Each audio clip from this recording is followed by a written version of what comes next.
Pero lo puse.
Hola amigos, bienvenidos a Podcast Toyo, el podcast sobre karate y sus practicantes. Hoy estamos nuevamente con José Navarro Sensei desde España y su servidor Jorge Garibaldi desde Dinamarca. Hoy nuevamente tenemos un temazo que queremos compartir con ustedes. Sensei, bienvenido al podcast. Hola Jorge y a todos los que nos escuchen o vean. Bueno, aquí estamos nuevamente y hoy tenemos un escrito de tu pluma, Sensei, que creo que nos puede interesar, porque a diferencia del podcast de la semana pasada, que iba más dirigido a los Sensei, este va dirigido a todos los practicantes, todos los estudiantes, todos los karatecas, ¿no? Que trata sobre cómo comprendemos el estudio, las metodologías y las técnicas que estudiamos y entrenamos, en qué contexto las comprendemos, ¿no? Y 3 áreas de estudio específico donde hay que estar alerta para no errarle, ¿no, Sensei? Sí, nosotros siempre en las prácticas en el dojo, yo tengo, supongo que como todos, diversidad de alumnos, ¿no? Y también con diferentes grados y niveles. Tengo alumnos de mucho tiempo, que son grados altos, y alumnos, bueno, que acaban de entrar y otros que están en proceso de aprendizaje. Bueno, hay una gran variedad de alumnos. Y entonces surgen muchas veces preguntas que nosotros la tenemos ya asumida, ¿no? Mm. Los que practicamos habitualmente la tenemos asumida, entonces, bueno, nosotros practicamos, seguimos practicando y pocas veces sale a la luz o no se plantea una reflexión profunda sobre esas preguntas. Y entonces, bueno, en las charlas que tenemos normalmente en el dojo o fuera del dojo, a veces cuando quedamos, pues los alumnos preguntan y surgen cuestiones, ¿no? Y a partir de ahí, bueno, pues surge este escrito donde hablo de técnicas universales en el encabezado, pero hay 3 preguntas concretamente sobre las que abordamos, ¿no? Y que creo que si se resuelve esas preguntas daría mucha explicación a cómo se entiende el karate actual, ¿no? Claro. Déjame Sí. empezar con las preguntas yo, así vamos por partes, Sensei. Antes que nada, quiero leer, Javier Armando Cristanchi nos escribe: buenas tardes, Sensei Jorge y José, saludos de Formosa, Argentina. Formosa siempre presente. Bienvenido, Javier. Y Mario Viera González nos escribe: buenos días, saludos para ambos desde Monterrey, México. México presente, muchas gracias por los saludos. Gracias por participar. Bueno, para empezar, quisiera leer un par de párrafos del texto para poder empezar a desdoblarlo y desarrollarlo. Sí. ¿Son las técnicas de karate universales o están contextualizadas? ¿Se han convertido el karate en un microuniverso marcial? ¿Lo relativo predomina sobre el objetivo? Esas son las 3 áreas de discusión hoy, ¿no? Uh-huh. Estas son 3 preguntas que fueron surgiendo en nuestras prácticas y creo que pueden llegar a explicar muchas de las interrogantes del carácter actual. De ahí que para mí deban de ser contestadas y analizadas. Esto lo escribes tú, Sensei, ¿no? Sí. Más escribes: mi maestro Juan R. siempre nos decía, si tu técnica solo puede ser utilizada contra un artista marcial de tu mismo sistema, es que algo estás haciendo mal. Hacer buen karate frente a otro karateca que usa las mismas normas y estrategias de combate se llama contextualizar. El problema de esto es que podemos malinterpretar y convertir algo que es relativo en un principio. Y esto es un tema que atañe, del cual dolemos mucho en el karate, el relativizar nuestro karate. ¿Puedes desarrollar un poquito, Sensei? Sí, bueno, nosotros siempre intentábamos practicar con la verdad, como él decía, ¿no? Pero no con la verdad intelectual del karate, sino constatarlo en el entrenamiento. Entonces, lo que funcionaba lo desarrollábamos y lo que no lo dejábamos, como se suele decir, en capilla. ¿Eh? Como vamos a dejar esto, no lo vamos a abandonar porque muchas cosas de eso que nosotros dejamos en capilla eran incluso herencias, ¿no? Claro. De la línea de trabajo, la línea o de nuestro estilo. Y tampoco queríamos decir, bueno, esto sí, esto no, vamos a estudiarlo, porque a lo mejor desde otra perspectiva se puede mejorar, porque la idea de la práctica es mejorar, ¿no? Entonces, a nosotros nos visitaba normalmente mucho, creo que lo he dicho otras veces, gente de otros estilos y de otros sistemas, o de la misma escuela, pero de otros dojos. Y tal como nosotros practicábamos, nos dábamos cuenta de que habían técnicas que sí podíamos usar independientemente del que viniera y otras que estaban muy contextualizadas. O sea, que tenía que ser que sí te salía con gente del dojo, pero no te salía a lo mejor con alguien que venía de taekwondo o alguien que venía de otro estilo, ¿no? Y ese es un tema que realmente, del cual realmente venimos, dolemos en el karate porque tenemos una tendencia a relativizar nuestro estilo. Por ejemplo, un ejemplo clásico del cual yo siempre reacciono es cuando nos muestran, por ejemplo, un bunkai de un kata. Y a mí si el bunkai del kata que se me muestra es contra defensa de Kihon de karate, o sea, donde el atacante ataca con una técnica de Kihon, por lo general el 95% del tiempo es el Junsuki, ya dejo de mirar. Ya no me interesa porque están cayendo en el universo relativizado del karate, y no entiendo por qué sucede esto, porque en mi cabeza el karate está hecho para la defensa personal.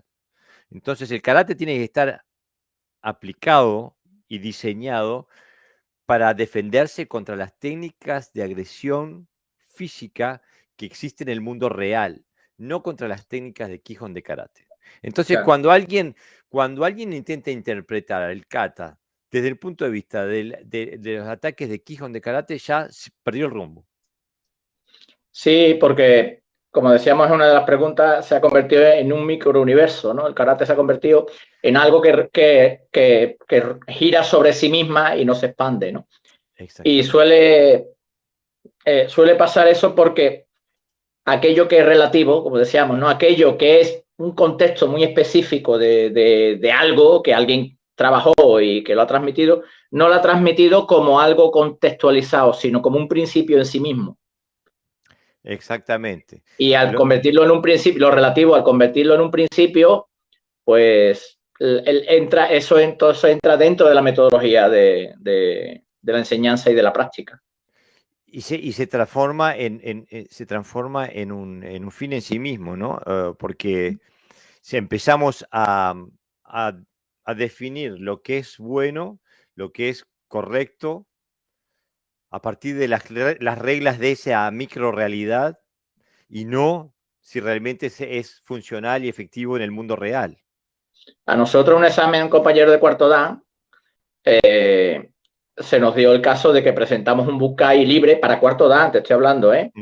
Estoy hablando para cuarto dan dentro de la escuela Shotokai, que el máximo grado es quinto.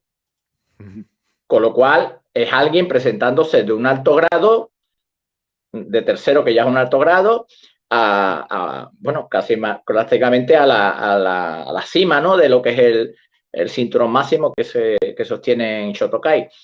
Y suspenderlo y llamarnos la atención porque no era ese el Bunkai tiene que ser AIOU, ¿no? Es decir, algo muy contextualizado y que no tenía nada que ver absolutamente con lo que nosotros estábamos presentando, que era una persona es atacada y él usa el kata para defenderse ante determinados ataques, ¿no? Claro. Y eso es un tema que llega a la médula del karate. Quería hacer un paréntesis porque nos Sí. siguen llegando saludos. Oscar Delgado Araya desde Costa Rica. Saludos desde Costa Rica. Con gusto seguirles con los temas de nuestro interés. Y me parece que es un sensei del Kyokushin. Si puedo ver en el logo, parece que tuviera un Kyokushin. Bienvenido, sensei Oscar Delgado, desde Costa Rica, presente. Qué bien. Shobayashi Doyo, tardes buenas en hora de Chile. Espero poder participar comentando su tema de hoy. Bienvenidos todos los comentarios. Bienvenido, sensei. Bienvenido, Chile. Ariel Garófalo desde Argentina. Saludos, amigos. Hola. Saludos, Ariel, la revista Mokuso. Mokuso.ar, donde hay artículos de sumo interés para el todo karateka y budoka, y donde también pueden escuchar podcast Doyo todos los domingos. Jorge Alejandro Crosa, sensei desde Montevideo, Uruguay. Buenas tardes, deseos de una gran transmisión. Saludos, saludos, sensei, qué bien que estés presente. Me encanta que estés aquí. Shobayashi dice, comparto eso del contexto en Shotokai. Fui observado en algo similar cuando presenté mi examen en Japón. Y bueno, creo que los japoneses tampoco son exentos de este tema que estamos discutiendo, ¿no? Sí, además yo creo que está presente en todos los estilos, ¿no? Hay Sí. estilos que en la propia dinámica del movimiento van en contra incluso de la naturaleza y lo trabajan como un principio universal. Por ejemplo, ¿no? La cadera en sentido contrario o las posiciones excesivamente bajas o muy estirado. Es decir, cada estilo tiene como su talón de Aquiles, porque después, si eso fuera así, si fuera un principio universal, tendría que ser utilizado en los diferentes contextos que te exige la práctica del karate. Pero tú has visto a alguien haciendo combate y entrando en Yakosuki a alguien al pecho y echando la cadera para el lado contrario, ¿a que no? Exactamente, es imposible. Es imposible. Pues así, cada estilo tiene como sus particularidades, donde lo relativo ha ido ganando terreno, no sé por qué, a lo real, ¿no? O a un movimiento que sea funcional y que cumpla unos principios básicos de transmisión, ¿no? Claro, porque justamente como tú dices, Sensei, en el encuentro con la realidad, este tipo de principios que están escritos en piedra desaparecen, se fuman, ¿no? Pero me Sí, forman gustaría, parte de la idiosincrasia, del estilo, es lo que los define. exactamente, pero por eso, justamente por eso me gustaría explorar el tema de, ok, contratamos que esto ocurre. ¿Puede haber, tiene algún valor? ¿Se puede rescatar algo de esta relativización del karate? ¿Hay algo que sea productivo en la formación del karateca en este proceso? Para mi opinión, no. Para mí tampoco. El karate es un puzzle y si todas sus piezas no están bien construidas, por algún sitio es como una barca, ¿no? Con que tenga un pequeño agujero se va todo al fondo, ¿no? Claro, pero Entonces, a lo mejor puntualmente, claro, lo que ocurre es que como no nos ponemos a prueba, es decir, nos quedamos en nuestro micromundo, pues nosotros podemos ser los mejores dentro de nuestro campo. Que luego lo que ocurre es que cuando ves otros mundos, sales de ese pequeño universo y ves que el universo es más grande, que hay más planetas y que hay, que hay más soles, pues entonces una persona sola, pues, uy, pues de aquí esto es erróneo, rescato esto aquí, uy, pues yo hacía esto, pero me doy cuenta que de la otra manera, ¿no? Ya como algo personal, pero como estructura el estilo es prácticamente inamovible porque se ha convertido en un pilar. Y los claro, pilares, si los quita, se cae todo el edificio, ¿no? se derrumba el edificio, exactamente. Pero para ser concretos, yo también soy de la opinión de que la relativización nos aleja de la realidad, que nos aleja tanto del punto de vista metodológico como de las habilidades que desarrollamos. Y creo que por eso hay tres áreas donde la relativización del karate y de la técnica del karate nos hace daño. En primer lugar, porque inculca malos conceptos. Yo he tenido también la discusión en España, donde he tenido, alguien me dice lo de girar la cadera en el sentido contrario al Tsuki para concentrar la energía, ¿no? Cuando es, es, es, es ilógico. Si uno quiere tirar una piedra, una jabalina o un Tsuki en una dirección, la cadera debe ir en esa dirección. Si la giras en la dirección contraria, le resta energía. Y estoy dispuesto a ponerlo a prueba con quien sea. Es una ley física del universo. También inculca mala táctica, porque nos enseña a utilizar recursos tácticos que están desconectados con la realidad. Como intentar hacer un Yoda Nuke si alguien nos intenta golpear en la cabeza, por ejemplo, y va a salir mal porque el Yoda Nuke es mucho más lento que el ataque y nos van a terminar golpeando. También, y lo que es peor de todo, es que nos inculca malos patrones de reacción. Porque así como entrenamos es como reaccionamos, porque entrenamos nuestro sistema neurológico para tener unos patrones de reacción y esos van a ser lo que van a salir a florecer en un momento de aplicación y van a florecer estos patrones de reacción que están desconectados de la realidad. Entonces, aquí entendemos la realidad como, no como algo subjetivo, como algo que está por encima de lo que nosotros pensemos y del objetivo. Claro, es algo objetivo. La Es algo piña que objetivo, te viene a sí. partir la cara, esa es la realidad. Eso es, ¿no? Ponemos siempre el ejemplo de que, bueno, es irrefutable de que el fuego tiene calor. Claro. Más allá de eso, no, si pones la mano en el fuego, no importa de más qué allá, estilos venga y qué teorías tengas sobre el fuego, y te va más a allá quemar. del conocimiento que tú tengas de algo. O sea, es así por encima de lo que tú pienses o tu propia experiencia. Es objetivo. Y ahí tocamos un tema que lo quiero tocar muy relativamente porque no quiero herir sensibilidades, pero hace poco estábamos entablados en un intercambio, una discusión con compañeros del karate, donde atribuían al kata del karate, ¿cómo vamos a decirlo? Le atribuían capacidades, Propiedades, sí. propiedades que yo no veía. Entonces, y venían con 10.000 teorías metafísicas y de simbología y numerología y la cabala y yo qué sé. Y cuando yo les pedía, todo muy bien, fantástico, y siempre me atribuían que tal persona dijo esto y la otra, y en tal universidad hablaron de esto. Pero cuando yo les decía concretamente qué kata tiene cuáles atributos y lleva a qué resultados concretos, nadie podía responder. Y el tema es que eso es una conceptualización, porque en la cabeza se puede decir cualquier cosa, pero Claro. en la vida real no se puede decir cualquier cosa, porque el Tsuki que te viene a la cara, te viene a la cara y te rompe la cara. O sea que trascendemos la filosofía en el contraste con la realidad. Quería simplemente también hacer un paréntesis porque nos siguen mandando saludos. Carlos Botero, Colombia. Un gran saludo de Colombia, aquí muy atento al desarrollo del tema. Gracias, Sensei, gracias por estar presente. No te olvides de comentar en el acuerdo, en la discordia, no te olvides de comentar. Estamos abiertos a la discusión. Martín Fernández Rincón, Sensei, buenas noches, saludos de España, España presente, bien ahí.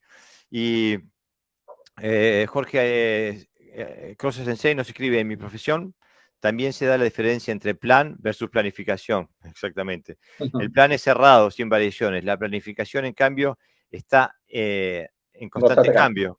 El karate, sea cual sea el estilo de base, debe funcionar como la planificación. Y los senseis que estén a cargo de un dojo, de un grupo, poder responder a esa dinámica. No por eso van a dejar su cuna. En todo caso, trascenderán a ella en lugar de sucumbir a ella. Y mejor dicho, imposible. En todo caso, trascenderán a ella en lugar de sucumbir a ella. Jorge Sensei, te pasaste, me encantó esa definición, porque justamente se trata de trascender eso y no sucumbir a eso, ¿no? Claro, es que nosotros, cuando uno practica karate, cuando practica un arte marcial, y no se basa en teoría, sino que intenta experimentar y descubrir.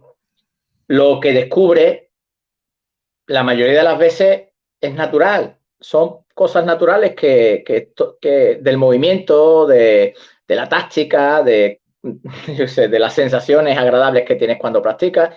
No descubre nada místico. Porque cuando empleamos métodos científicos dentro del karate, no encontramos nada que no esté ya en el karate. Es decir, la ciencia encuentra lo que ya existe, no encuentra elementos que no existen. Hay mucho por descubrir, evidentemente, y mucho por comprender, pero eso no puede ser una excusa como que, como no se ha descubierto, significa que está, pero que no lo hemos visto. No, no. Porque hay cosas, como estábamos diciendo, que no tienen que ver nada con lo que nosotros pensemos, sino de la propia realidad. Nosotros, el cuerpo tiene una dinámica, está sujeto a unas leyes, que es la gravedad, que es el movimiento, ¿no? El movimiento circular, movimiento directo, estamos articulados. Entonces, el cuerpo no puede hacer ningún movimiento que el cuerpo no esté preparado para hacerlo. Porque claro. es una estructura. Entonces el karate está basado en la estructura del cuerpo. Nosotros no podemos hacer otras técnicas que no tengan que ver con nuestra propia morfología. Entonces eso es real. Todo lo demás puede ser materia de estudio, pero aparte, sí. hay que recordar que el que haya gente que crea en algo no lo hace realidad. Hace 400 años atrás toda Europa creía que la Tierra era plana. Y la Tierra no era plana, aunque todos los europeos pensaran eso. La Tierra seguía siendo una esfera. O sea que el hecho de que haya una cosmología en la cabeza de un grupo de seres humanos no lo transforma en realidad, lo transforma en la cosmología en la cabeza de esos seres humanos. O sea que eso no es un argumento, porque en el contraste con la realidad nos vamos a romper los dientes, justamente porque estamos tratando en un contexto de defensa personal, ¿no? Pero si nos vamos a la tercera pregunta. Todavía no, por favor, que nos falta la segunda y aparte nos siguen llamando. Vale, es que como tenía que ver y para hilarlo un poquito y bueno. Para un segundito, Sensei. Sí. Nos escribe Isako Ryukyu. David Castro, Sensei, desde La Plata. Buenas tardes para todos. Saludos de La Plata, Argentina. Recién puedo sumarme al podcast. Gracias por estar, Sensei. Espero que esté todo bien con tu familia. Vamos arriba a La Plata. Y Walter Retén, desde Buenos Aires, Argentina. Otro monstruo del karate que ha estado en el podcast muchas veces. Buenas, Senseis y amigos. Hoy por fin coincido nuevamente. Un gusto grande disfrutar la charla en vivo. Qué bien que estás, Walter. Bienvenido. Espero que esté todo bien por allá. Sí, Walter, un abrazo. ¿Verdad? Por fin, bueno, vamos a la tercera entonces. Déjame que busque... Sí, lo relativo predomina sobre el objetivo, ¿no? Sí. O sea, es así realmente porque ahora hemos estado hablando de un caso extremo o lo podríamos decir cosas que son un poquito más minoritarias, ¿no? Pero dentro de esa gama, ¿no? de planos, sin irnos a lo mejor a temas que son un poquito más desconocidos, más ocultos, también ocurre a nivel básico, a nivel técnico, a nivel de cómo interpretamos las técnicas, de cómo pensamos que lo que nosotros hacemos bajo los patrones de movimiento que hacemos es lo mejor, etcétera, etcétera, ¿no? Entonces, bueno, cuento una anécdota aquí en este artículo, pero bueno, algunos de vosotros no la conocéis, pero os la cuento. Como sabéis, Jorge y yo, bueno, digamos que practicamos hemos practicado, yo voy allí a Dinamarca, viene aquí a España, al principio casi 3-4 veces al año y luego por unas causas por otras, bueno, un par de veces, pero siempre hemos estado en contacto. Y entonces en uno de los cursos que dio Jorge aquí en Sevilla, nos pusimos los petos, los pavos, como queráis llamarlo, y teníamos que golpear. Sí, los escudos. Yo soy más técnico. Y entonces, bueno, teníamos que golpearle Y entonces, pues todo, estoy hablando de que todo era, o la mayoría, quizás el 90% éramos cintos altos, ¿no? No eran solo Cinturones principiantes, negros, varios danes, sí, cuarto, varios quinto. danes. Y entonces, pues cada uno pegaba como él sabía, así, dentro de su sistema, ¿no? Y unos pegábamos más fuerte y otros no. Eh, yo recuerdo perfectamente ese día, ya hace como 10 años atrás, Sí, 12. luego lo comentamos además. Sí, y me era patente de que había una gran cantidad de personas que habían invertido un montón de tiempo en su entrenamiento sin golpear algo realmente. Pero incluso golpeándolo de forma errónea, aunque Claro, golpean y luego lo que era obvio, que se estaba viendo que era verdad, que, o sea, que no me atraviesas o no hay un impacto suficiente como para que yo lo sienta, luego era justificado. No, claro, es que mi después venía la estilo teoría hace... para justificar. Claro, después viene la teoría. No, es que mi estilo se hace así, no es que me... Quiero decir que eso es una forma de lo que hablamos, ¿no? Me acuerdo De... que ese curso hasta generó un contracurso, me acuerdo. Sí, sí, exactamente. Me tendrían que haber invitado porque me perdí todos los contraargumentos. Bueno, vamos a seguir un poquito. Sí. Decías, otro problema del que debemos cuidarnos es pensar que solo existe un contexto, es decir, una sola Uh-huh. realidad. De ahí que la práctica deba abordar un estudio donde el principio universal crea el contexto y no al revés. Algunas escuelas están tan especializadas que tienen principios propios y solo comprenden desde su única realidad. Otras son más abiertas e investigan, llegando a observar que hay fundamentos comunes y aplicables en cualquier contexto. Esto es lo que comúnmente Esto es se lo conoce. que comúnmente se conoce como principios universales. Estos principios no están sujetos a la interpretación. Existen más allá de lo que seamos o no conscientes de ellos. Un ejemplo es que el fuego posee calor. Esto es irrefutable. Lo mismo podemos decir de la existencia de la gravedad u otras leyes. En cada movimiento de karate vemos que estos siguen una dinámica. Las técnicas deben cumplir una función específica según su uso. Defender, golpear, esquivar, etc. Pero si se quedan en la forma, estas solo podrán ser usadas en contextos reducidos. Sin embargo, esa misma técnica, siguiendo unos patrones universales, se adapta y se expande según la necesidad. Y esto es clásico. Por ejemplo, vamos a sacrificar una vaca sagradísima, no sagrada, sagradísima. El hecho de el ángulo de la espina dorsal referente al piso en el momento de golpear. La vaca sagrada del karate es que la espalda tiene que ir recta, perpendicular al ángulo del suelo. Y no hay ser humano en este planeta que haga eso cuando está aplicando su técnica. Es más, yo estoy absolutamente convencido de que mantener ese ángulo en el momento de golpear es negativo para la efectividad del golpe y para la capacidad de generar y transmitir energía percusiva en un golpe. Estoy absolutamente convencido. Y si no, Existe invito una a ley de acción y reacción. exactamente, invito a cualquiera que vaya a empujar su coche y que lo haga con la espalda recta, a ver cuánto puede empujar su coche. Se va a agarrar un esguince de lumbar enorme, porque para poder transmitir la energía hay que tener una inclinación de la espina dorsal suficiente. Si no se tiene, se corta la energía y todo lo que se produce de las piernas termina en la parte lumbar y eso es lo que va a hacer, nos va a lastimar y vamos a terminar golpeando con los brazos. Rafa Claro, nos escribe, buenas noches, saludos de Mar del Plata. Bienvenido Mar del Plata. claro que por eso las técnicas, si no están basadas en los principios universales, pasan estas cosas, que va en Exactamente. contra de la naturaleza. Entonces, por eso decimos que, que una técnica, o sea, eh, tiene que ser una función en sí misma. Exactamente. Una letra de una palabra tiene una función, pues una técnica tiene que tenerla. Si yo no creo la técnica en base a un kata, a lo que sea, ¿no? En base a la función, O sea, ese principio universal, entonces yo no lo encuadraría dentro de una técnica de karate. Claro, Aunque tenga la estética. y Por justa- ejemplo, hoy he visto entrenar ahora como hace mucha calor por aquí, por esta ciudad, pues nos solemos apuntar vamos a un club, vamos a la piscina, hacemos un poquito de deporte para estar fresquito, ¿no? Bueno, un poquito de calor, 44 grados.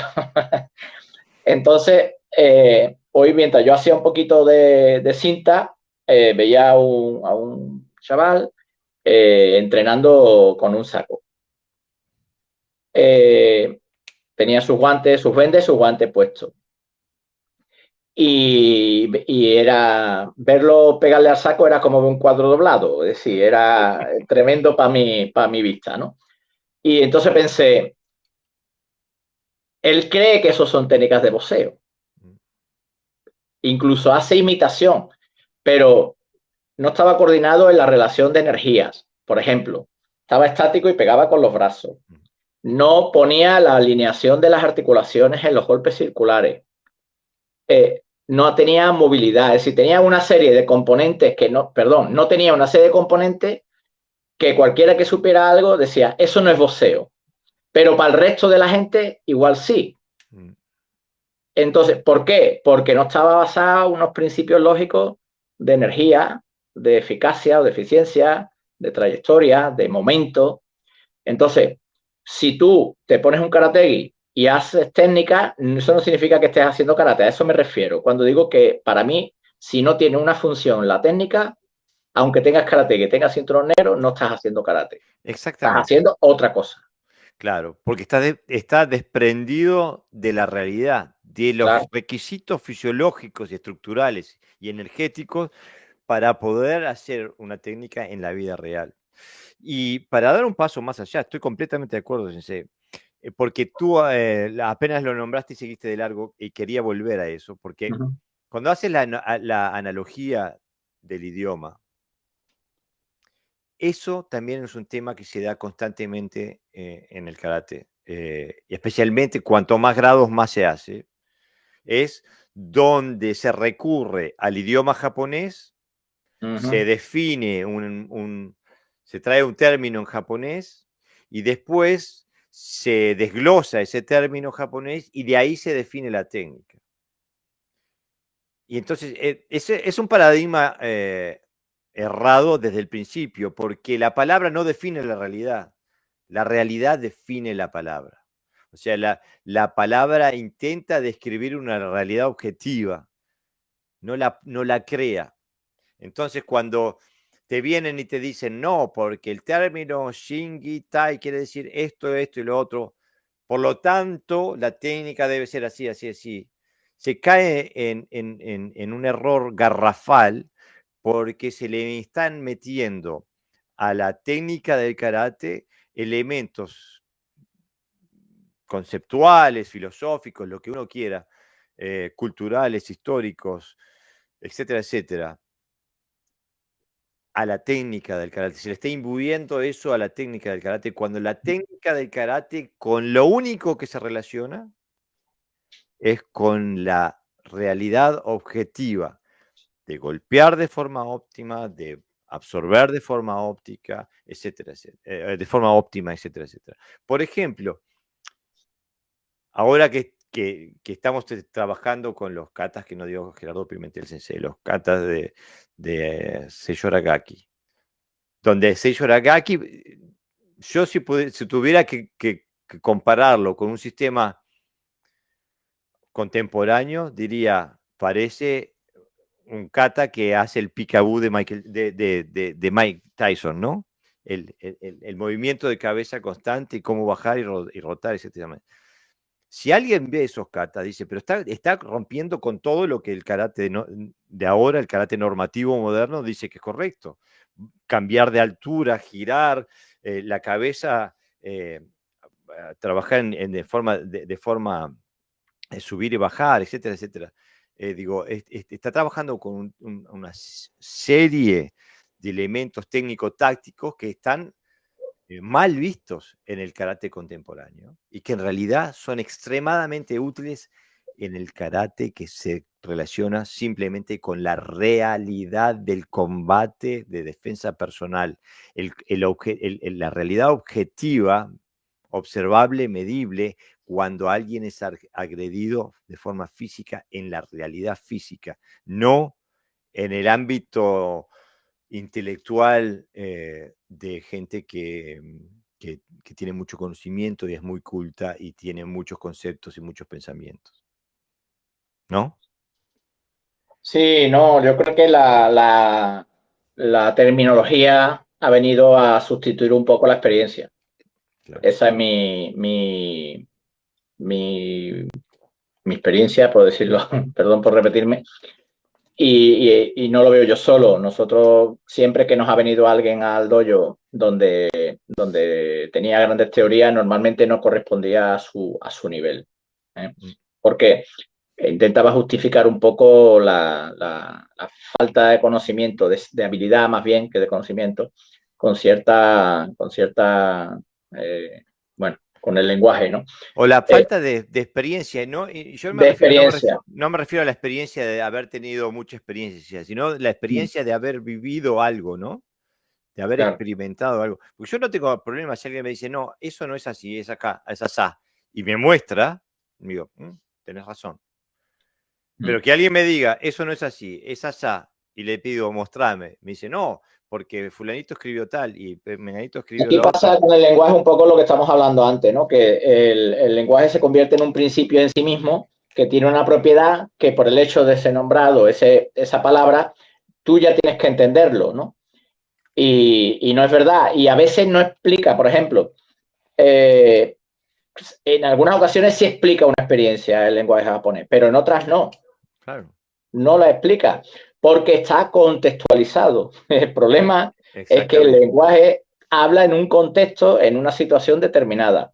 Y 2 horas después de entrenamiento, el contexto ya no es el mismo. Y la experiencia, igual sí, igual no, pero la explicación no puede ser la misma. Entonces, es querer atar la experiencia a través de, bueno, del lenguaje, ¿no? A través de la palabra. Y es muy difícil, porque no acaba describiendo nada, lo que acaba es simplemente contextualizando, limitándolo. Es como si yo le digo a alguien, mira, eso es el sol. Vale, lo estoy describiendo de forma muy básica, ¿no? Para que alguien sepa que eso se llama sol, pero ¿qué es el sol? ¿Qué es? Claro. ¿Por qué existe? ¿No? ¿Cuál es su función? ¿Cuál es su realidad? Y a eso es lo que nosotros nos referimos. Nosotros no queremos contextualizar nada, lo que nosotros queremos es experimentar el karate, vivirlo. Y para eso tienes que descontextualizar o trabajar diferentes contextos, ¿no? Claro, justamente, o sea, hay que tener cuidado. Por supuesto, todo es, no se, no se puede tirar a alguien al dojo, que entra en el dojo por primera vez, tirarlo a un kumite a todo lo que da. Hay que ir compartimentando la realidad para poder trabajar con distintas facetas de la realidad. Claro. Pero hay que administrar, el sensei tiene que administrar de que cuando se terminó de armar el puzzle, que el alumno haya trabajado con todas las facetas de la realidad, ¿no? Porque se compartimenta para no lastimarse, para que no haya lesiones. Pero hay que trabajar en todos los ámbitos de la realidad y alejarse lo más posible de la pseudo realidad. Yo lo veo esto en mi estilo, por ejemplo, mucho. Trabajamos con conceptos universales, pero se trabajan siempre dentro de un contexto tan limitado que nunca llegan a ser universales, ¿no? Entonces, para mí un concepto universal tiene que ser universalmente aplicable, si no, no es universal. Es un concepto específico contextualizado dentro de una pseudo realidad. Y de eso hay 10.000 cosas, hay 10.000 ejemplos. Y ahí es donde yo insto a todo el mundo que entrena karate, por lo menos aquellos que tienen la capacidad de hacerlo, de mirar a su propio estilo, su propia escuela, su propio dojo, sus propias metodologías de entrenamiento, sus propios conceptos de estudio, con ojo crítico y analizar, ¿este método me lleva al resultado que dice llevar? Porque si yo hago Ippon Kumite, Samgon Kumite, Gohon Kumite, donde entreno a dar 5 pasos hacia atrás, o 3 pasos hacia atrás, o 1 paso hacia atrás, cuando alguien me ataca. ¿Qué tipo de parámetros reactivos, de patrones de reacción, de parámetros tácticos le estoy inculcando yo a mi alumno? Y ese tipo de entrenamiento lo va a preparar para solucionar una situación de defensa personal. No, lo prepara para saber defenderse contra alguien de su escuela o de un sistema parecido donde va a tener esos ataques y él va a reaccionar, pero fuera de ahí no puede, no hay forma de que eso sirva porque se está trabajando técnicas, pero en vez del aire con un compañero, pero no dejan de ser técnicas que ya en sí mismas están descontextualizadas porque han perdido toda función o casi toda y la aplica en un contexto todavía mucho más irreal, porque trabaja sobre la faceta que la defensa personal debe de trabajar, pero en sentido inverso, que es cuándo, qué y cómo. O sea, sabe cuándo te va a atacar, qué te va a atacar y cómo te va a atacar, ¿no? Y precisamente esto es lo contrario, la defensa personal te dice, no sabe cuándo te va a atacar, qué te va a atacar y cómo te va a atacar, ¿no? Entonces, sobre eso, claro, se está trabajando como una realidad paralela, ¿no? Se está trabajando con una realidad paralela. Lo que ocurre es que nosotros estamos hablando ahora desde un punto de vista marcial. Pero si lo trabajáramos desde el punto de vista interno, que también a veces salude, es que karate también es interno, es que cuando una persona trabaja lo externo mal, lo interno también produce efecto. Es decir, porque luego se encuentra con la realidad y acaba teniendo inseguridad, acaba teniendo miedo, acaba teniendo sensaciones que pensaba que no, que no las iba a tener nunca porque él estaba seguro de lo que hacía, ¿no? Claro, y ese es el problema, cuando el contraste con la realidad te desmorona el castillo Claro. de naipes. Jorge Crosa Sensei nos escribe nuevamente, certero e incisivo, nos escribe: quiero creer que la sistematización en el karate termina facilitando su pseudo comprensión. Y estoy completamente de acuerdo que la sistematización puede ser una trampa en sí misma, ¿no? Aprender karate desde el concepto de la defensa personal muchas veces lastima no solo físicamente, sino espiritualmente, es decir, aprender algo que no sirve. El tema está en saber discernir cuando no se sabe, y generalmente los politiras no se bajan ni un tranco de pollo de su zona de confort, justamente. Se mantienen siempre donde son maestros y nunca donde son estudiantes. En lo personal, la frustración forma parte del aprendizaje, sino que agarre para el crochet. Justamente, la experiencia, completamente de acuerdo, la experiencia del entrenamiento de karate tiene que tener facetas negativas, facetas donde el estímulo es negativo, porque la defensa personal, el valerse contra la agresión física no tiene nada de positivo. Y si uno no se mueve en esas aguas, termina mal. Y como dice Sensei Crosa, que agarre para el crochet. O sea, que se dedique al crochet en vez. Marcelo Salazar, Sensei, desde Formosa, nos saluda. Bienvenido, Sensei. Qué bien que pudiste venir. Un abrazo, ¿eh? Sensei, después escribes: el karate puede ser un universo o un pequeño microcosmos. El conocimiento está presente en cada célula técnica, pero por alguna razón algo expansivo como es el karate se va reduciendo y acaba girando sobre sí mismo. Sobre sí mismo. Sí. La información se dispersa, le va quitando el sentido y sus técnicas acaban siendo planetas inhabilitados, técnicas sin función. ¿Te animas a...? Sí, bueno, ya estamos hablando un poquito, ¿no? Para mí el karate es un universo cuando sigue unos principios concretos y una función, porque se crea una cantidad de variantes tremendas, porque un movimiento determinado, lo que hace es no solo crea una técnica, sino crea muchas variantes, crea como mucho movimiento, ¿no? Es como cuando se mueve el agua, ¿no? Si el agua se mueve, crea energía, ¿no? Pues cuando el karate está vivo, el karate se basa en unos patrones lógicos, entonces es expansivo, no es restrictivo. no se practica siempre lo mismo, sobre las mismas bases, sobre las mismas ideas, y ahí es donde se convierten en microcosmos, ¿no? Y los estilos acaban cerrándose tanto de que ya no practican con otras escuelas. Por lo tanto, dejan de recibir información. Entonces, si el karate no expande tu conocimiento y no expande tu técnica, es que estás trabajando mal, porque la propia naturaleza de los principios universales abarca mucho espacio, ¿no? Y no pequeño espacio. Mira, pará, Sí. Sensei, que nos llegan unas buenas preguntas. Primero, Javier Dure nos escribe, muy buenas tardes. Muy buenas tardes, Javier, bienvenido al podcast.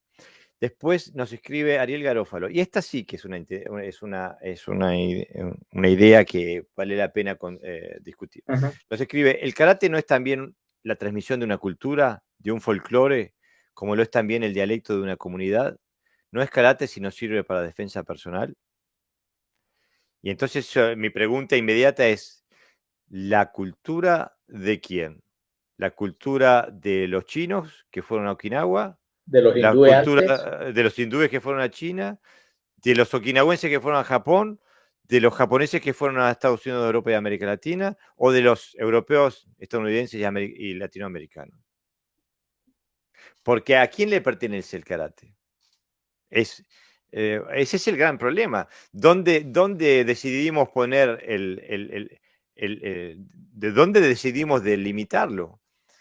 Estoy absolutamente convencido que hay una gran cantidad, no mayoritaria, pero hay una gran cantidad de practicantes de karate que lo definen como la beta cultural de Okinawa, ¿no? Hay otros que no, que lo definen como algo que viene de Japón. Y yo pertenezco a aquellos que digo que por decisión propia de los maestros okinawenses, que decidieron exportar el karate a Japón y al mundo, que el karate hoy no es okinawense, el karate es mundial. Y así como lo hizo en la transición de China a Okinawa y de Okinawa a Japón, también lo ha hecho en la transición de Japón al mundo. En cada lugar donde echa raíces, también se transforma y se transforma de acuerdo a los parámetros culturales, históricos, geográficos, etcétera, del pueblo que lo recibe. Y Mi maestro, ese karate no es menos válido, es igual de válido que el que enseñaba Matsumura. mi maestro de karate, el primero, Juan, era occidental, vamos, sevillano concretamente. Y, él, aunque utilizaba terminología japonesa como lo hacemos todos, su karate no era japonés. De hecho, tanto era así que cuando íbamos a los cursos con los japoneses había una diferencia en metodología, en forma de enseñar, en forma de expresar en una clase que era una técnica que estaba, no tenía nada que ver con la cultura japonesa, que era repetir, repetir, repetir y punto. Era mucho más incisivo. Y además nos gustaba más, o sea, nosotros nos aburríamos tremendamente en los cursos. Perdón, es que me ha etiquetado y ha salido el cartelito. Nos gustaba mucho más nuestro maestro que los japoneses, nos parecían tremendamente aburridos. Claro, pero Con lo cual no aparte, nos transmitía una cultura, nos transmitía su experiencia del karate. claro, pero bueno, pero no somos japoneses y los No, japoneses no son okinawenses, los okinawenses no son chinos. no. Ariel Garófalo nos escribe, me refiero a un estilo. Bueno, por ahí hay un artículo, una entrevista que le hicieron a Hironori Otsuka Sensei, el fundador del estilo, mi estilo materno, que es el Wado Ryu. Y en ese artículo, en esa entrevista que le hacen, Otsuka Sensei dice que hay mejor Wado Ryu en Europa que en Japón. Egami lo decía también, que los herederos de la escuela Shotokai no iban a ser japoneses. Entonces, Decía que los pequeños Ryuha, decía, los pequeños Ryuha del mundo van a ser los encargados de transmitir correctamente este estilo. Quizá porque algo vio, ¿no? Supongo que diría, no, como no son japoneses o no tienen la cultura japonesa, no, nunca van a yo poder. pienso que hay perspectivas. Mientras discutimos esto, estoy escuchando en mi cabeza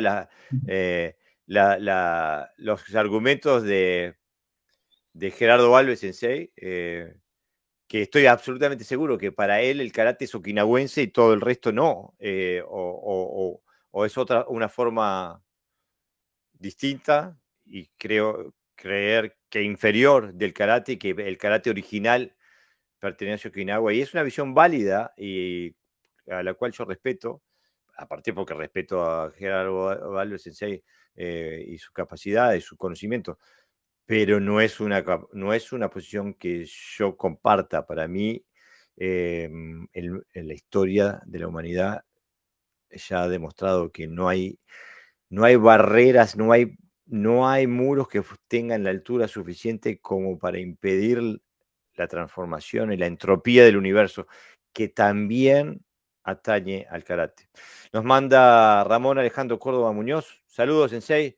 Ariel Garófalo escribe: hagamos el paralelo con un dialecto. ¿Sirve para comunicarse? Solo con unos pocos. ¿Sirve para mantener viva una cultura? Seguramente. Es posible, Ariel. El problema es que no es. El karate es parte de una cultura, parte de muchas culturas. ¿Y quién dice cuál es la mejor cultura o la cultura digna de preservarse? Los okinawenses van a preservar la suya con todo su derecho y con toda validez. Ahora, yo no voy a preservar la cultura okinawense porque no soy parte de ella. ¿Quiere decir que no hago karate? Si ellos eligieron exportar el karate, eligieron darnos la oportunidad de hacerlo nuestro. Y en ese sentido, el karate pasa a cumplir ese papel en muchas culturas. Por eso, pero ver el karate como una forma de transmisión cultural sería como hablar de la literatura como una forma de aprender a escribir, una forma de transmisión de ortografía. O sea, estamos reduciendo un sistema que nació con un fin objetivo a una función secundaria que puede ser transmitida, mantenida y nutrida de otras formas, de forma mucho más efectiva y eficiente, desde mi posición. Oscar Delgado Araya dice: mi pregunta sería, ¿por qué hago karate? Y eso también es algo que cada sensei debe tener bien definido. ¿Qué voy a formar en mis alumnos? Indiferentemente del estilo, también cuenta el toque personal del sensei. Absolutamente, y el sensei tiene su historia y su cultura, formado por el contexto geográfico y cultural del cual es formado, y no puede ser japonés por más que lo quiera. Y no puede ser okinawense. Aparte, el problema es dónde ponemos el límite, porque si le preguntas a los okinawenses, el ser japonés o intentar utilizar el karate como metodología de transmisión de la cultura japonesa es delimitar el karate, porque no es la cultura okinawense. O sea, ¿a dónde vamos a poner? Y bueno, la libertad es libre y cada uno haga lo que mejor le parece y lo nutra y le sirva. Sí, aparte que el karate no es teoría, karate es experiencia directa. Tú no puedes defenderte sabiendo que el Gedan Barai se hace para abajo. Tú tienes que practicarlo y hacerlo. Y la experiencia que tiene un japonés cuando practica no es diferente a la que tenemos nosotros. No tiene que ver nada con la cultura. Lo que él siente cuando practica posiblemente se acerque mucho a lo que nosotros sentimos cuando practicamos. Y tiene sus frustraciones y tendrá sus alegrías cuando practica, igual que todo. Entonces, la cultura no creo que defina. Otra cosa es que los japoneses hayan intentado, porque son nacionalistas, no equivoquemos, ellos creen en su nación, también por una cuestión histórica, ¿no? Entonces, ellos, claro, dentro de su sistema o dentro del karate japonés, porque el karate ni siquiera es japonés, han metido parte de su cultura y estaban Como en su natural, algo cultural y estaban en su derecho de hacerlo, pero claro. nosotros también estamos con el derecho de hacer lo mismo. de introducir elementos de nuestra cultura. Por ejemplo, la relación con los alumnos es muy diferente a la que tienen ellos. Y Claro, para nosotros es beneficiosa. pero aparte que no solamente tenemos el derecho, es que no podemos hacer otra cosa. Es Claro. imposible para nosotros hacer otra cosa. Sí, puedes Entonces, hacer japonés, puedes hacerte el japonés. Y entonces se ve todavía más ridículo. claro, porque no es falso, es Es falso. algo. Pero aparte, el karate moderno, no el karate antiguo, donde estaba el kake de Ameshi y todo eso. Pero el karate moderno sufre de un gran problema y es que nunca se contrasta con la realidad. En el boxeo es fácil, se suben al ring, se dan 4 hostias y ya sabe realmente qué técnica funciona y cuál es la que no funciona. En cambio, en el karate no. Y por ejemplo, en el boxeo o en cualquier deporte de contacto, hay un elemento que en el karate nunca lo hablamos. En el kung fu se habla un poquito. Hay estilos de kung fu que sí trabajan con este tema, pero el karate casi nunca lo hablamos, que es la habilidad de encajar. O sea, eh, hay escuelas, digo, que entrenan. Si yo puedo absorber todo lo que vos me des, encajar todo y después responder, puedo salir victorioso. O sea, pero como en el karate nunca, en el karate moderno me refiero, por supuesto, nunca vamos ahí, pues siempre estamos protegiéndonos. Entonces es fácil hablar porque nos desconectamos de la realidad. eh, Porque hay gente que puede ser menos hábil, pero tener una capacidad de absorción, de hostigamiento superior y salir victorioso porque abancan todo lo que les tire por la cabeza, ¿no? Soportan más, simplemente. Sí, además los grandes campeones no solo saben pegar, también saben absorber, saben encajar. Claro, Es que la técnica del karate moderno, casi se trabaja, casi todos los ejercicios, con lo que decíamos antes, sabes dónde te va a atacar, cuándo te va a atacar, excepto los combates libres, ¿no? Pero bueno. Eh, entonces, casi siempre gana alguien. O sea, tú me atacas y yo te venzo. Tú me atacas y yo te venzo. Tú me atacas y yo te venzo. Casi todos los ejercicios están diseñados bajo esa realidad. Pero pocos plantean, estás perdiendo, ¿qué haces? Venga, ahora te van a agarrar, te van a tirar suelo, te van a intentar, te van a ir pegando, a ver qué haces tú sobre eso, ¿no? Porque eso crea una nueva metodología, una nueva visión y sobre todo tiene que crear nuevos recursos técnicos, ¿no? Con lo cual te claro, hace replantearte si tu técnica, que muchas veces consideras que es ideal, sirve o no sirve en un contexto diferente al que tú estás haciendo, ¿no? Si no claro. sirve, es que estás haciendo mal. O sea, si yo, por ejemplo, tengo un Ushiro que come muy potente, muy rápido. Entonces, yo decía, cuidado con Pepe que te da un Ushiro. O sea, daba igual como se pusiera el otro, que yo le colaba la técnica, ¿no? Entonces, de hecho, cuando estaba en dificultad siempre soltaba esa patada. Vale, pues no todas mis técnicas yo era capaz de aplicarlas en diferentes contextos, ¿no? Por falta de práctica o por falta de habilidad. Pero lo que no puede ser es que todo un sistema no se pueda aplicar a un concepto. Ese, Claro, ese es el problema y así, y por eso los estilos se han ido cerrando sobre sí mismos, ¿no? Por eso hablamos de microcosmos, ¿no? Los estilos, después sí habrá personas individuales que a lo mejor sí, ¿no? Salgan de ese universo, pero en general lo que vemos, ¿qué es lo que vemos? O sea, ya no es lo que nosotros digamos, ¿qué es lo que vemos cuando miramos? claro, y los parámetros por los que definen lo que es bueno y lo que es malo se va separando de la realidad, especialmente aquellas escuelas que se rigen por el reglamento deportivo. eh, ahí ya la desconexión con la realidad es total porque se pasan a regir por lo que da puntaje o lo que puede dar una amonestación en el ámbito deportivo. Entonces ya ahí la desconexión con la realidad es total, porque en el ámbito deportivo se ya trata justamente de no lastimar al oponente, ¿no? Nos escribe David Castro Sey, que dice, Comparto plenamente la idea de que el karate no es patrimonio exclusivo de la cultura oriental, sino que de quien la recibe y decida transmitirla para continuar con el legado inicial, pero adicionando nuestra impronta personal. El karate es de todos y para todos. Sí, y creo que es imposible hacer otra cosa, porque estamos en nuestros respectivos países, con nuestras respectivas culturas y nuestras historias y nuestras sociedades y nuestras realidades, y es imposible trasladar una cultura a otra sin que haya un intercambio, sin que haya una osmosis, que terminamos haciendo un híbrido.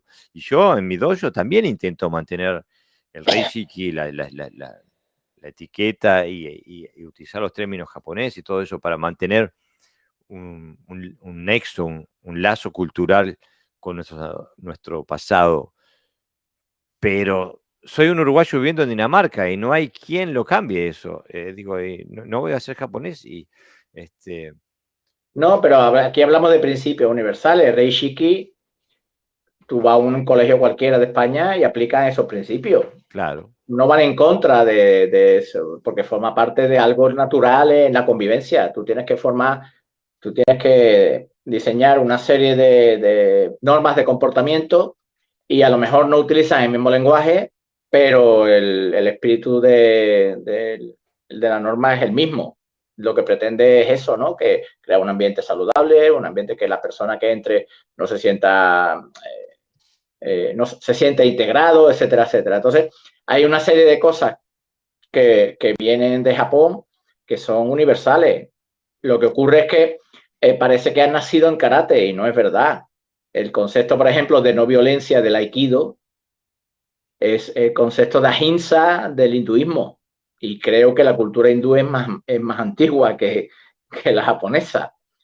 Entonces, por eso digo, lo que es funcional se debe de seguir. Entonces, nosotros debemos de usar aquellos elementos que sean funcionales, que sean metodológicamente correctos para el aprendizaje o para la enseñanza, independientemente de dónde vengan. Si viene de Japón, bienvenido sea. Si viene de Okinawa, bienvenido sea. Pero nosotros, como occidentales, también tenemos nuestras normas y nuestros valores que además nos sirven porque lo estamos aplicando hace muchos siglos y entonces también bienvenidos sean, ¿no?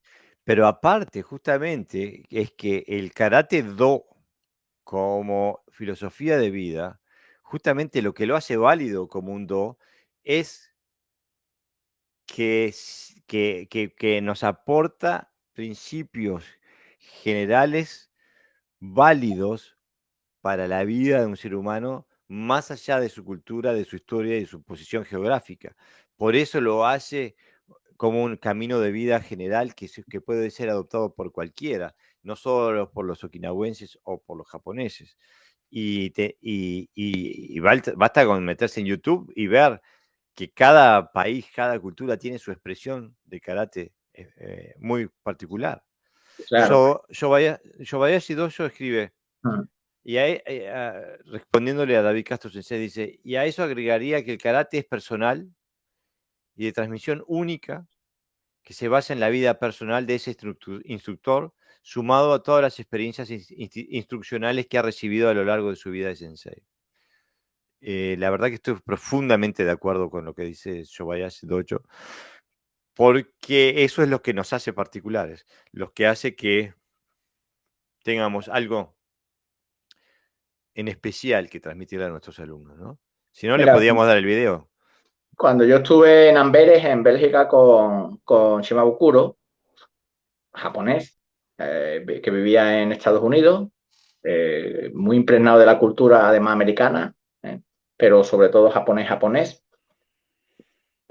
Cuando yo empecé a practicar y me vio, porque yo ya cuando estuve con él ya tenía años de entrenamiento, o sea, no era un principiante, ya era quinto dan de Yaido, o sea, perdón, cuarto, o sea, tenía una serie de conocimientos.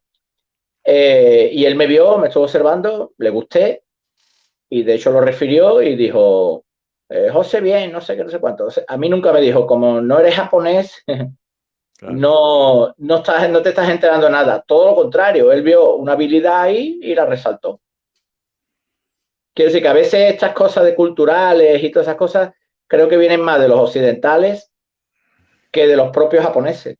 Sí, que terminamos siendo más católicos. Jamás ni me puso límite a su enseñanza, ni a su amistad, ni a su forma de verme, ni a su forma de interpretar mi manejo de la espada, nada. Por eso terminamos siendo más católicos que el Papa. Y pienso que no le hacemos un favor a nadie con eso. Sensei, en la tercera escribes, en relación a la tercera pregunta, podemos observar o observamos en clase cuánto de lo que hacemos tiene una dirección clara. ¿Cuánto de lo que hacemos tiene un sentido real o está relativizado? Decimos con la boca ancha que karate es un sistema de defensa. Sin embargo, la mayoría de los trabajos no están enfocados en esa dirección. Añadimos herramientas que no buscan ese fin, aunque podamos creer que sí. Que sea beneficioso para el practicante en otros aspectos no significa que tenga valor real dentro del karate, en cuanto a que se quedan en la superficie, es decir, en el plano físico, perdiéndose conexiones internas necesarias para un karate de calidad. Esta respuesta suele ser polémica, ya que cada cual decide o acepta según su visión qué es o qué no es karate. Pero ahí queda no para la discusión, sino para la reflexión. Aunque el concepto real también tiene contextos, en el caso del karate podemos hacer una aproximación a esa realidad. ¿Te puedes explicar un poquito a qué te refieres, Sensei? Sí, bueno, vemos los métodos de entrenamiento y se han introducido muchas cosas que sí, que pueden ser beneficiosas a lo mejor, pero que no tienen ninguna relación con el karate. Circuitos que se meten, bueno, toda la parte esta moderna, que parezca que el karate se ha modernizado, eh, no influyen directamente en el karate. El ritmo de entrenamiento es muy alto, a veces es mecánico, lo que impide que la persona se conecte, trabaje con principios, con técnicas, sino que trabaja a un ritmo muy gimnástico, digamos. Y, y entonces, ¿qué ocurre? Que, bueno, sí, son beneficiosos para la persona, uno se siente bien cuando hace deporte, uno se siente en forma, pero no tiene ninguna influencia ni en la técnica, ni en la táctica, ni en la metodología. Todo lo contrario, se aleja, porque lo que busca el karate es precisamente el dominio del ritmo, el dominio del tiempo, el dominio, factores que para trabajarlo no puedes usarlo desde un punto de vista simplemente físico, ¿no? Se ha occidentalizado el karate, algunas estrategias de enseñanza, pero, no han dado, creo que no han dado resultados porque no hace mejores karatecas, hace mejores gimnastas haciendo karate, pero no Pero yo no mejores creo que karatecas. se haya occidentalizado, yo creo que se haya Algunos métodos. deportivizado. Uh-huh. O sea, que se han importado métodos foráneos al karate, para bien y para mal, en algunos casos muy bien, en otros casos menos, pero que se han buscado métodos que se aplican en otros, se aplican en deportes y que Sí, quizás no los se trasladan allá. calentamientos, por ejemplo, no tienen nada que ver con luego con lo que se va a hacer la técnica. Mm, El otro día, ¿no? De una clase online y yo di un calentamiento que es el que hago habitualmente en mi dojo. Y hubo gente que le gustó, uy, qué calentamiento. Y yo decía, pero ¿cuál va a ser el calentamiento? No obstante, o sea, el calentamiento es Taiso, ¿no? Es Taiso Karate, es decir, mm, es conectarte con tu cuerpo, conectarte con tu atención, bajar tu respiración y luego hacer la técnica específica o los katas específicos, pero tiene que haber una relación. Entonces, hay como por un lado una cosa, por otro lado otra. Ahora vamos a hacer katas. Las katas es buscando la precisión del gesto, no tiene que ver, se pierde todas las funciones. O sea, se mm, hacen un montón de cosas en una clase de karate que voy a crear polémica seguro, que parece que son karate, mm. pero que se están alejando cada vez más del principio de karate. Y no es que lo diga yo, lee a los maestros, ¿no? A ver qué dicen de eso, ¿no? Claro, Diego, porque el tema es, ¿qué es lo que define al karate? Vamos a cambiar la palabra karate por la palabra cuchara. ¿Qué es lo que define a una cuchara? ¿Su función o el material de lo que está hecha? ¿El grado de, de curvatura del mango? ¿La profundidad de la parte de donde va la sopa? Los adornos que tenga la cuchara. Exactamente, la decoración de la cuchara. ¿O es su función? La capacidad de usar el instrumento para levantar líquido y llevarlo a la boca. Si lo que define a la cuchara es su capacidad de levantar líquido y llevarlo a la boca, en un instrumento que lo agarro con un mango y que lleva una porción apropiada para meterme en la boca, si eso es lo que define la cuchara, si ese es el método que se utiliza para definir lo que es una cuchara, es perfectamente aplicable al karate. Entonces, quiere decir que lo que define al karate es su función y no la forma. Entonces, lo que tiene que definir la forma es la función. Y el problema que hemos tenido es que con la masificación del karate, después de la reforma de Itosu, el karate perdió esa dirección, esa conexión directa entre función y forma y pasó a adoptar parámetros técnicos, formas, ajenos, desconectados de la realidad funcional. Entonces, hoy identificamos como positivos parámetros, perdón, parámetros técnicos que no tienen nada que ver con la realidad. Entonces, le damos la medalla de oro a alguien que hace un Gyakushuki en una posición extremadamente profunda y honda, tanto que lo desconecta interiormente, las articulaciones se están desconectadas porque tienen ángulos que están a su máximo de expresión, lo que les sería imposible hacer un Suki funcional, y esos son los que se llevan la medalla de oro. Y cuando juzgamos qué es lo que está bien y qué es lo que está mal, partimos de parámetros estéticos, geométricos, históricos, etcétera, que no tienen nada que ver con la función. Entonces, ese es el gran problema que recibimos, que estamos teniendo en el karate, y ese es el problema con lo cual no fue mi intención en aquel momento confrontar a nadie con la cruda realidad. Cuando di ese curso, en mi ingenuidad pensé que estábamos todos en la misma página, pero ese día hubo mucha gente que tuvo una confrontación con la realidad de su incapacidad de transmitir energía percusiva cuando golpeaban. Que después utilizaran argumentos para explicar por qué era el caso, todo bien. Pero la realidad objetiva era que algunos podían transmitir energía cuando golpeaban y otros no. Esa era la única realidad objetiva. Entonces, ¿qué va, qué es lo que contiene nuestro karate desde el punto de vista metodológico, conceptual, técnico, táctico, etcétera, etcétera? ¿Y qué es dentro de todo eso, qué es lo que nos lleva a una función óptima y qué es lo que nos resta? Y en mi universo yo intento sacar todo lo que me reste, intento sacarlo de mi sistema. Por más que digan, no, pero eso es un principio, una técnica importantísima del Wado Ryu, no me importa. Si no le veo un aspecto funcional, no sirve. O si no le veo una metodología que pueda ser aplicada universalmente, la quito. Si no es universal, no sirve. No sé si alguien...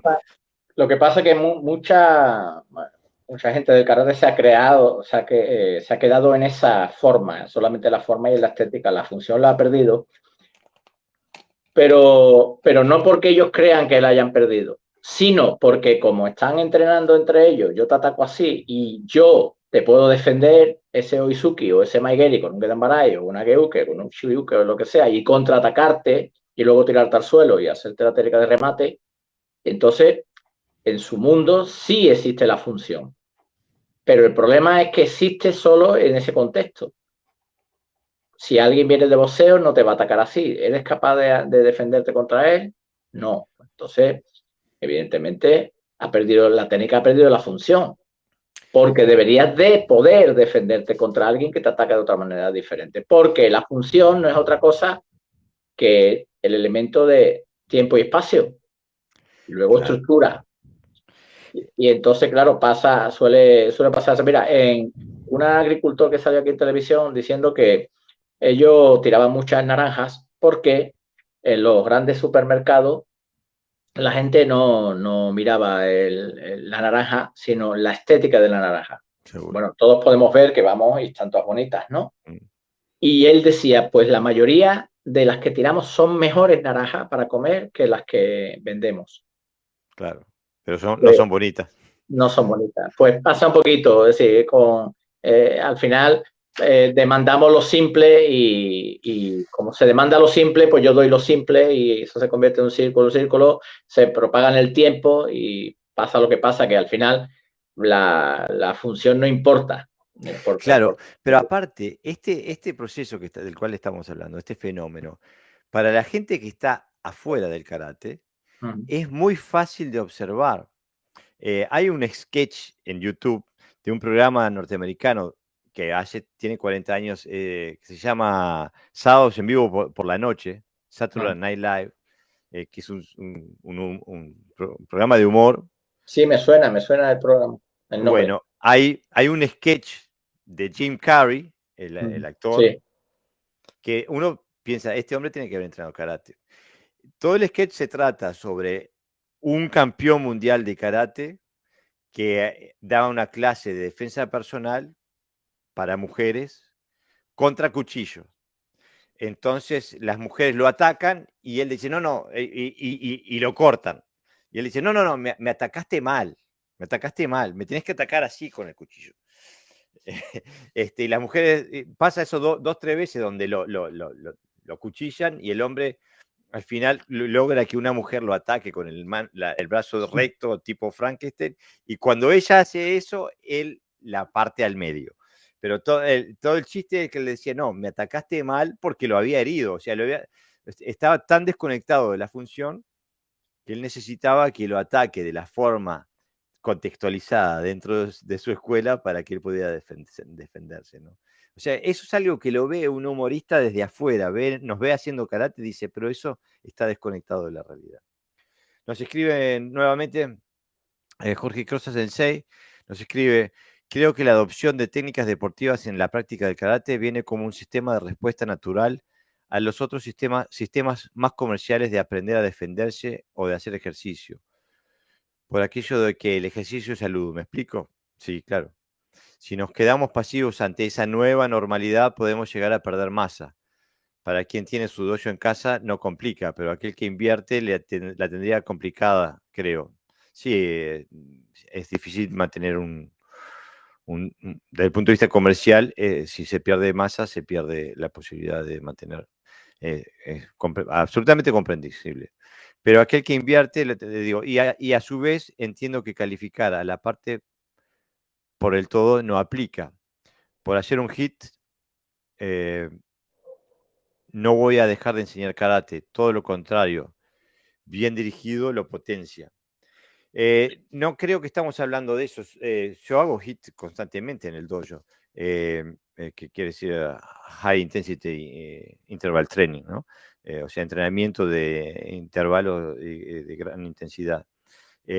No creo que vaya por ahí. El tema es si yo enseño a usar un soto uke para defenderme de un golpe. Entonces sí estoy desconectado de la realidad, porque con un soto uke no me puedo defender de un golpe.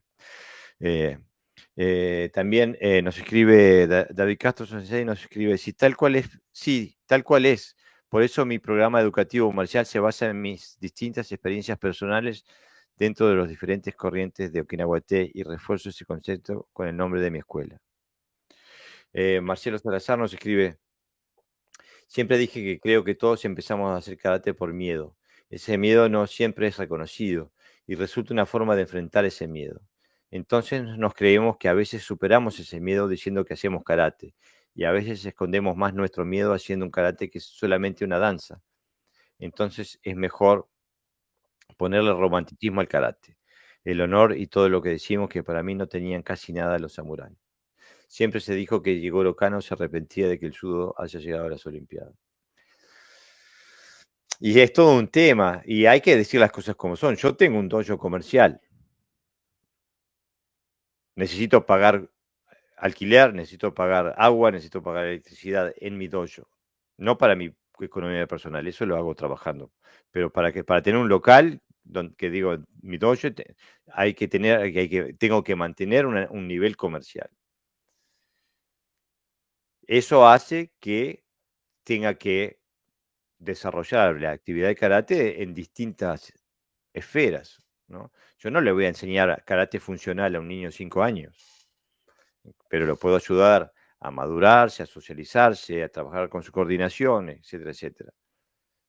Tampoco un niño de 9, pero el trabajo que les voy haciendo los va preparando para el día de mañana. Si llegan al grupo de adultos, y tengo varios, la mayoría de mis cinturones negros los he tenido 20 años, han empezado conmigo con 5 años y ahora tienen 25. O más, digo. Pero, o sea, pero los que empezaron de esa edad y ahora tienen 25, ahora están preparados para que les pueda dar un karate funcional. Este, lo que es importante es que no les haya dado un karate que que haya sido regido por la forma, incluso cuando eran niños, ¿no?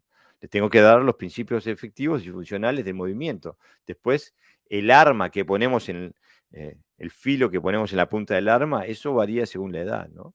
Pero hay que diferenciar la instrucción porque no le podemos dar este tipo de cosas a cualquiera. Y lo que dice Marcelo Salazar Sansei, creo que tiene una gran medida de razón. Pienso que es un elemento que ha influido en el karate y por eso creo que en muchas esferas del karate hay tanto ego, porque el miedo y el ego van de la mano. Si no tienes ego, tienes poco para perder. Y no tener ego es una imposibilidad. El ego es una parte de la naturaleza humana, pero se puede trabajar con él, se puede relegar un poco también. Y pienso que hay mucha gente que sí, que puede estar motivada por el miedo en sus acciones, de forma consciente o inconsciente. Ahora, el problema no es tener miedo, el problema es qué hacer con el miedo, ¿no? Yo estoy seguro que a todo el mundo le tiene que dar miedo subirse a un ring de boxeo. Digo, el otro día estaba viendo una entrevista con Mike Tyson donde él decía que él se ponía a llorar antes de cada pelea. Digo, si Mike Tyson se ponía a llorar antes de cada pelea, a mí no me da vergüenza tener miedo antes de subirme a un cuadrilátero. Digo, es normal. El tema es qué se hace con ese miedo, ¿no? Y Es trabajable. claro, Por ejemplo, yo con respecto al dojo comercial, yo vivo, mi parte de mis ingresos vienen del dojo. Pero yo he elegido una forma de trabajar con los niños y con los adultos y no se parece a lo que en teoría o entre comillas se puede decir que es un dojo comercial, donde incitas a la gente a hacer lo moderno, lo que vende, lo popular. De hecho, ahora en junio yo siempre a los infantiles que ya tienen una cierta edad, tienen 13 años, 14 años, el mes de junio los paso a la clase de los mayores. Y, y no se ve mucha diferencia ya entre ellos y los adultos. Entre los más pequeños sí, porque el método de trabajo es diferente. Y entonces ellos están contentos porque ven, ¿no?, que lo que han hecho durante mucho tiempo ahora lo pueden aplicar en contextos un poquito más realistas. Siempre también con cierto cuidado, pero por ejemplo meten unos maguasi que los adultos me dicen, vaya las maguasi que meten, pegan, ¿eh? Y las katas las aprenden, las katas más superiores las aprenden con facilidad, tienen ya un rodaje hecho y es por eso, porque no hago una cosa con ellos y después da el salto, porque es como estás jugando en el barrio y de momento te llama el Real Madrid para jugar en primera, ¿no? Te rompe directamente, tiene que haber un proceso. Con respecto al miedo, hablando de los boxeadores, ¿no?, que se tienen que subir al ring, es trabajable porque el miedo a veces también es inseguridad. Y claro. entonces cuando tú estás seguro de ti mismo, pues digamos que atenúa mucho el miedo. Y, y es también la experiencia, o sea, cuando lo desconocido también da miedo. Cuando empiezas a, por ejemplo, yo la primera vez que me subí al ring, yo ya tenía preparación bastante de karate, pero además 1 año y medio de preparación física y técnica en boxeo. Y entonces un día me vio entrenar y me dice, hoy te subes. Él no obliga, pero si tú puedes decir, mira, no tengo ganas, entonces te dice, no pasa nada. Yo sé, una vez que te va a entrenar, me dijo, súbete. Y, y yo no subí con miedo, pero cuando recibí el primero, que recibes además, porque en boxeo, por la distancia que tiene, aunque pega, pero recibes, porque está siempre cerca, acaba estando cerca siempre. Y sí, sí que tuve miedo, pero no me incapacitó para desarrollar mi combate. O sea, yo hice un combate, me dieron más de lo que yo di y, y, y lo, y no fue algo que diga, bueno, tengo miedo, no me subo, si no, no me hubiera apuntado al boxeo. Entonces, no es un miedo que no se pueda gestionar, quiero decir sino que es trabajable y tú vas entrenando, la segunda vez que te subes estás más tranquilo, la tercera vez más tranquilo y las últimas veces ahora estamos haciendo bastante sparring porque ya la gente que hay del grupo está bastante preparada y nos subimos hasta 7 asaltos y nos damos, pero ya la psicología, ya la mente aprende a discriminar los golpes que sí duelen, los que no, sí, digamos que son dolores que ya conoce, por lo tanto lo gestiona, el estrés que tiene también lo gestiona porque es conocido. Entonces, la única forma de combatir el miedo es ir a por ello. Quiero decir, no puede ser una excusa. Como tengo miedo, no lo hago, no, al revés. Como Claro. tengo miedo, lo hago, ¿no? En ambientes controlados, evidentemente. Para volver a Mike Tyson, estaba leyendo una entrevista con el ya fallecido, el difunto Cus D'Amato, el entrenador de Mike Tyson. Y él le decía a Tyson que el miedo es como el fuego. Te puede calentar la casa en invierno o te la puede incendiar y dejártela hecha ruina. Y el que Sí, decide es el que gestiona, ¿no? Si gestionas claro. bien tu miedo, te calienta la casa. Y eso Había un también. boxeador también, que no recuerdo quién es, que decía que si alguien boxeador no tenía miedo a subirse al ring, estaba loco. Mm, Lo que pasa que es que yo también lo disimula, porque tiene mucha experiencia y no va a claro. subir temblando, pero hay que verle las caras en esos vestuarios antes de salir al, al ring, ¿no? Las caras son poemas. Pues claro, nadie le gusta que le peguen. Pero es que, bueno, es que hemos elegido además artes marciales que tenemos que, bueno, combatirla, ¿no? Y que nos ponen en la realidad. Y si la realidad es que tenemos miedo, pues habrá que combatirla. Me gustaría también, Sensei, Sí. eh, bueno, ya hablamos de ese día en el que fui a dar clases Mm. a- allá, pero tu conclusión me parece que vale la pena leer. Dice, a pesar de la evidencia, las justificaciones eran diversas. A eso me refiero a relativizar. Algo que dentro de nuestra mente y argumentando tiene lógica, pero que es inaplicable o que no se ajusta al ideario. Debemos de buscar que nuestras técnicas sean universales. El camino que se abre cuando se consigue es poderoso. ¿A qué te refieres a que es poderoso? Pues que no, lo más poderoso que hay en el mundo es la conciencia. Mm, Ser consciente de dónde estamos y qué hacemos y para qué lo hacemos. Entonces, cuando trabajamos con realidades, trabajamos con principios, se nos abre un camino real, o sea, que nos cambia, que nos hace cambiar a nivel físico, nos hace cambiar a nivel técnico, obviamente, pues somos karatecas, y a nivel interno. Entonces, es un camino personal que depende de ti mismo y por lo tanto, como tiene el poder de cambiarte, es poderoso. mm. No, no, poderoso en cuanto a que a que no se basa en ficciones, ¿no? Sino que tú te sientes así. Yo cuando practico, creo que todos tenemos esa experiencia y practicamos bien, la sensación que tenemos es de, estamos ahí, ¿no? Que estamos ahí presentes, que hay presencia, que hay poder. Yo me siento débil cuando no practico. Claro. Aun siendo mi técnica la misma, ¿eh? Quiero decir, mi técnica no ha cambiado, pero la sensación que yo tengo de interna es sí ha cambiado.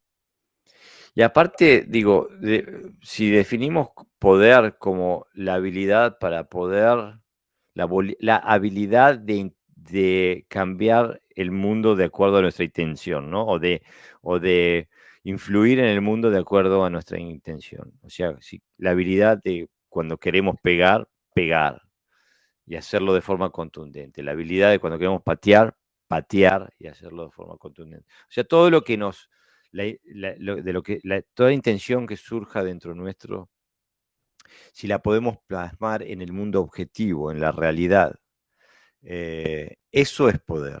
Eso es poder porque no va sujeto a la subjetividad de la estética o de la técnica o de la definición técnica de una tercera persona, sino que es plenamente objetivo.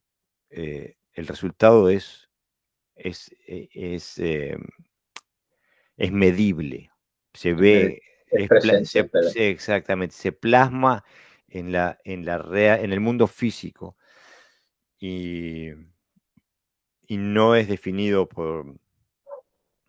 y no tiene que ver nada con el ego. Por ejemplo, antes decía Marcelo, hablaba un poco de decir, soy karateca, ¿no? Yo nunca digo que soy karateca, me niego, o sea, mucha gente no sabe ni siquiera que practico karate. Pero hay cosas en nosotros que cuando trabajas de una forma determinada y trabajas de forma consciente y potente, se nota, hay algo, un punto ahí diferente, ¿no? Diferencial con respecto, ¿no? Cómo te mueve. Lo que pasa es que uno no es consciente de que da esa sensación, ¿no? Hay una sensación como de seriedad, por un lado, ¿no? De cordura, en un sentido genérico, ¿no? De coherencia en lo que haces, ¿no? Lo que dices y lo que haces están coordinados, ¿no? No, yo hago deporte, ¿no? Y después fumas y bebes, por ejemplo, no vamos Mm, a poner ejemplo, no, sino que, que es como algo como que se extiende, ¿no? Que alguien lo nota. Yo lo he notado en gente y también hay gente que lo ha notado en mí. Entonces yo me siento como que tengo el dominio, ¿no? De lo que hago y de quién soy. claro, aparte, por ejemplo, Rafa Brichetti nos escribe, dice, el miedo no es algo negativo siempre que podamos mantenernos alerta en lugar de que nos paralice. Y es que, aparte, digo, estoy completamente de acuerdo. Y bueno, hasta hace poquito trabajaba yo como profesor en una educación de 4 años. eh, la carrera donde yo daba clases era de 4 años y termina con un examen general. O sea que o salvan y si no salvan, pierden 4 años de estudio. Tienen dos oportunidades. Y bueno, y por supuesto que hay un montón de ansiedad en los alumnos en relación a este examen. Y yo siempre intento comunicarles que no importa los sentimientos que ellos tengan en el momento del examen. Lo único que importa es lo que hagan. O sea, no importa la ansiedad que ellos tengan, lo nerviosos que estén. Nosotros no damos notas, no damos las notas para el examen por según ellos se sientan. Nosotros lo único que, que juzgamos y le damos notas es a lo que ellos hacen de forma factible en el mundo observable. Y en este mundo no importa que vos sientas miedo si tu acción es decisiva. Lo único que vemos es tu acción. Eh, entonces, eso es en una espiral positivo, porque si uno, y eso es lo que hacemos en el dojo, si uno está en el ámbito fuera de su zona de confort, por supuesto que va a sentir inseguridad y miedo, pero el trabajar en esas aguas va a expandir nuestra zona de confort y va a demostrarnos que podemos funcionar bien y de forma contundente también en esta zona. Y eso nos va a dar poder, nos va a dar... Claro. Es que las técnicas las dominamos, ¿no? Y a lo mejor en nuestro dojo o en otros dojos o pasa bien boxeo, de alguna manera es un ambiente controlado, aunque nos peguemos, es un ambiente controlado, pero por ejemplo, cuando yo fui la primera vez a dar clase al instituto, un instituto de Sevilla que hay, quizás sea el más conflictivo, no de Sevilla, sino de Andalucía, con un índice tremendo de fracaso escolar. Bueno,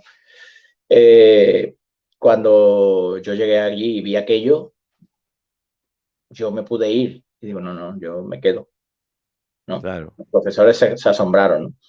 Y yo estaba tan seguro de que mi método funciona que yo decidí quedarme con ese proyecto. Luego la realidad pues te va viendo que no funciona tan bien por determinadas circunstancias externas a ti, ¿no? Porque el mundo no gira siempre alrededor tuya. Lamentablemente Pero, no. pero lamentablemente no. O a lo mejor sí, mejor que no. Sí. Pero había alumnos, por ejemplo, que cuando yo hablaba escuchaban y les captaban, escuchaban un mensaje diferente, ¿no? En verdad. Y yo la seguridad que mostraba era la seguridad de alguien que creía que tenía esa habilidad y que la mostraba. Y no tenía que ver nada con la técnica, ¿no? Sino con ese otro karate, digamos, ¿no? O sea, que el karate te vas a pelear poco. Si decía mi maestro, si te peleas una vez, bueno, puede pasar. Si te peleas 2 veces, ya empiezas a ser una persona con mala suerte en la vida. Dice, si te peleas más de 2, es que eres un desgraciado, ¿no? O sea, no. Lo normal es, lo normal es que si eres normal no te pelees nunca, ¿no? Claro, Y, exactamente. pero hay otras batallas que también que están ahí presentes, que el karate también puede cumplir su función, ¿no? Y cuando yo hago técnica y la intento hacer con esa conciencia y con esa seguridad, estamos creando una energía que no es solamente física, ¿no? Sino estamos creando presencia. Exactamente. Y si la sabes usar, igual que sabes usar una técnica física en esa dirección, puede llevar el karate fuera del contexto del dojo. O sea, puede descontextualizarlo, puedes hacer lo que quiera con él. Lo puede hacer universal, Pero exactamente. eso es real, que es lo que nosotros hablamos. No que nos inventamos un mundo ficticio y que a lo mejor funciona, no, sino que es real en cuanto a que lo podemos aplicar en un contexto que no es simplemente el dojo o la parte técnica o la parte física, ¿no? Yobayashi Dojo nos escribe, Maestro Navarro, de Mm. decisión, de lo que dices que harás, se hace. Parece ser que se trata de una especie de coherencia interna que desarrollan personas que han practicado artes marciales por años. Es algo así como un tema de autoridad implícita que se proyecta. Es un buen resumen de lo que veníamos, de las cualidades Sí, internas. sí, que uno va siendo consciente con el tiempo. Al principio uno no se entera de nada. Entonces, cuando un día habla, te das cuenta que te escuchan, Mm, porque hay coherencia en lo que dices. No es porque sea una persona especial, sino porque eres coherente con lo que dice. Entonces, un día te das cuenta que a lo mejor estás en una conversación y te preguntan, oye, ¿tú qué opinas? O sea, que te tienen en cuenta. Esa parte yo creo que sí la desarrolla no solo la gente que practica muchos años, sino la gente que lleva muchos años dando clases. Aparte, yo pienso también que, bueno, Javier Dures dice, debido a fuerza mayor salgo de la charla, muy satisfecho. Saludos, Javier, bienvenido nuevamente para el próximo podcast. Eh, Digo, si el karate es universal, tiene que ser aplicable universalmente. Entonces, los principios del karate, los principios técnico-tácticos, son aplicables universalmente, tanto en el combate físico como en otras áreas de la vida donde uno tiene Hay que técnicas para, posicionarse. claro, cuando yo me coloco frente a alguien a hablar, mi posición es Shisentai, o sea, no estoy desequilibrado Claro, hablando, estoy ahí asentado, o sea, son movimientos que parten de dentro afuera, ¿no? Y entonces eso se manifiesta a la vez, cómo te colocas en los sitios. Eso también es un poquito estrategia, ¿no? Cómo te claro, colocas cuando hablas frente a quién.